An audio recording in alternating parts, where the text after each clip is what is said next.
In this video, we are going to talk about 10 dumbest heads of state. Number 10. John F. Kennedy.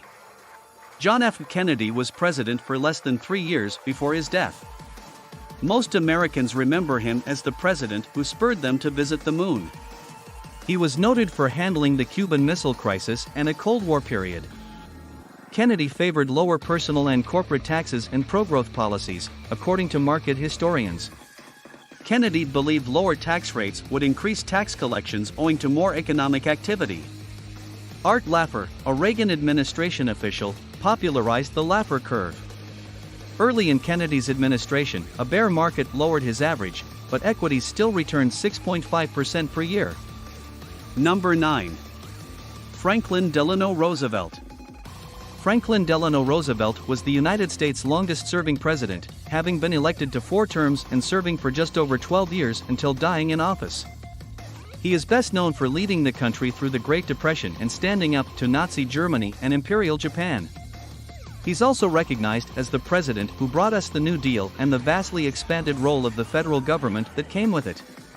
To Roosevelt's credit, the economy was already in shambles when he assumed office. Hoover's mismanagement of the Great Depression's early years had created a huge mess to clear up. Many economists, however, feel that Roosevelt's heavy-handed regulatory approach hindered the recovery and allowed the Depression's effects to linger far longer than they should have. Of course, this is debatable.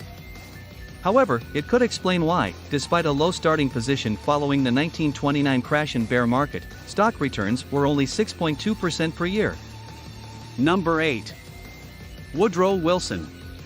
President Woodrow Wilson is primarily recognized for his role as Commander-in-Chief during World War I.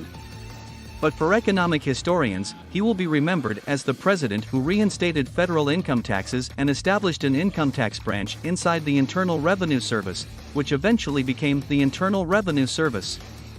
He also established the Federal Reserve System, making him one of modern history's most powerful presidents. Prior to the Fed's establishment as a lender of last resort to banks experiencing short-term liquidity problems, America's financial system was highly vulnerable to bank runs and financial crises. Despite its flaws, the Fed has delivered a level of stability to our financial system that was previously lacking. While the globe has continued to have crises in the decades after the Federal Reserve was established, it's difficult to envisage our economy today without a central bank. That is fantastic.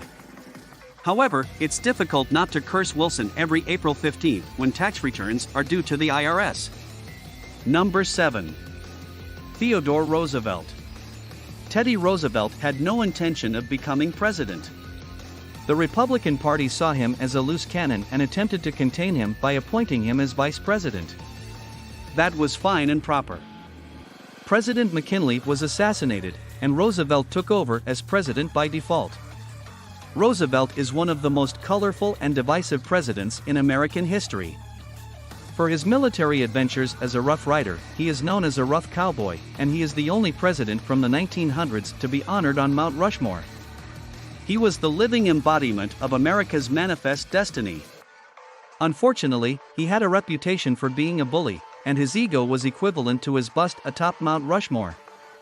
He was best known for strengthening the government's ability to forcefully break up industrial monopolies, which explains why the stock market returned only 2.2% a year during his presidency. Number 6. William Howard Taft. Under President William Howard Taft's watch, the stock market did not do much, losing 0.1% every year. Taft holds the distinction of being the only president who also served as Chief Justice of the United States. There's not much else to say about him. He was a one-term president with a luscious mustache that gave him the appearance of a James Bond villain.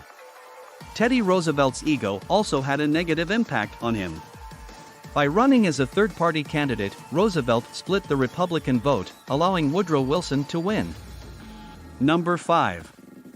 Benjamin Harrison. Most Americans are unfamiliar with President Benjamin Harrison, who served a single term between Grover Cleveland's 2 non-consecutive administrations. His grandfather, President William Henry Harrison, was his grandfather, making them the only grandfather-grandson duo to hold the White House. Harrison, a protectionist, advocated for high tariffs and utilized the proceeds to increase government spending. He has the distinction, or is it shame, of being the first president to preside over a federal budget exceeding $1 billion. His administration also passed the Sherman Antitrust Act, which is the cornerstone of American antitrust law. Although the market losses of 1.4% per year during Harrison's presidency are often linked to the impact of the unpopular McKinley Tariff, which was signed into law by President Harrison, there was no defining recession or tragedy during his term. Number 4. Richard Nixon. During Richard Nixon's presidency, stocks underperformed, losing 3.9% per year. It's also important reminding readers that these were only minimal losses. When you include the tremendous inflation that existed during his presidency, the real losses look even worse. Tricky Dick is widely regarded as one of the cleverest persons to ever hold the presidency. Unfortunately, following the Watergate affair, he was largely regarded as one of the most paranoid and corrupt presidents. Nixon was compelled to quit early in his second term due to the threat of impeachment. While Nixon's presidency is best known for Watergate, the Vietnam War, and sweating profusely on stage, market historians argue that Nixon's closing of the gold window, which ended the dollar's convertibility to gold and effectively killed the Bretton Woods system, was the most significant event for stock investors. This contributed to the 1970s high inflation, which contributed to one of the worst bear markets in history in 1973 to 74, and devastated the bond market for good measure. Number 3. Grover Cleveland. We had to go back to the late 1800s in Grover Cleveland's second term for the bronze medal loser. The majority of the poorer performing presidents made blunders that contributed to their presidency's poor market returns. On the other hand, Cleveland was simply unfortunate. He was a responsible president who led an honest and fiscally sound administration that believed in free commerce and sound money, according to all historical accounts. Voters and his colleagues in Washington admired him. However, the panic of 1893 struck the banking system, causing a deep downturn. The consequences were so severe that they sparked a grassroots revolution and a complete reorganization of the Democratic Party. Following Cleveland's demise, the mantle of leadership was passed down to Teddy Roosevelt, Woodrow Wilson, and William Jennings Bryan during the Progressive Era. The Federal Reserve was established as a result of this, among other factors. Number 2. George W. Bush. George W. Bush is in second to last place, with annualized losses of 5.6%. W had the misfortune of taking office just as the dot-com bubble burst and shortly before the terrorist attacks of September 11, 2001, which further pushed the economy into recession. Not only that, but the 2008 mortgage and banking crisis occurred near the end of his term. W never stood a chance, sandwiched between two of the worst bear markets in American history. Of course, there were some good market years. From 2003 to 2007, stocks rallied to new highs, briefly surpassing Clinton-era dot-com highs. These gains can be attributed in part to Bush's tax and regulatory reforms, which should be credited.